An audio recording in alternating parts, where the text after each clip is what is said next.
2 రోజులుగా పాకిస్తాన్ వైమానిక దళ సైనిక స్థావరాలపై భారత్ ఖచ్చితమైన వైమానిక దాడులు జరుపుతుండటంతో పాకిస్తాన్ ఆపరేషన్ బన్యన్ ఆన్ మర్సూస్ పేరుతో ఎదురుదాడిని మొదలుపెడుతున్నట్లు ప్రకటించింది. అయితే పాకిస్తాన్ కొత్త ఆపరేషన్ సైతం భారత బలగాలు సమర్థవంతంగా అడ్డుకుంటున్నాయి. దీంతో తాజా పరిణామాలను గమనిస్తున్న పాక్ ఉప ప్రధాని ఇషాక్ దార్ భారత్ ముందు కీలక ప్రతిపాదన చేశారు. భారతదేశంలో తన సైనిక దాడిని ఆపితే తమ దేశం ఇక్కడే ఆగడాన్ని పరిశీలిస్తుందని పాకిస్తాన్ విదేశాంగ మంత్రి ఇషాక్ దార్ వెల్లడించారు. ప్రస్తుతం తమ దేశంలో నెలకొన్న ప్రతికూల పరిస్థితుల నేపథ్యంలో పాకిస్తాన్ ఉద్రిక్తతను తగ్గించాలని కోరుకుంటుందన్నారు. భారత్తో చర్చల కోసం కొత్త కమ్యూనికేషన్ ఏర్పాటు చేసుకున్నట్లు ఆ దేశ ప్రభుత్వ ఉన్నత వర్గాలు సిఎన్ఎన్ న్యూస్కి వెల్లడించాయి.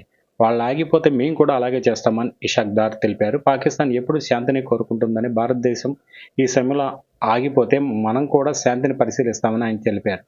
ప్రతీకారం తీర్చుకోమని ఏమీ చేయమని కూడా చెప్పుకొచ్చారు. తాము నిజంగా శాంతిని కోరుకుంటున్నట్లు పేర్కొన్నారు. దీన్ని బట్టి చూస్తేనే భారత్ దాడులతో పాకిస్తాన్ ఎలా వణిగిపోతుందో తెలుస్తుంది.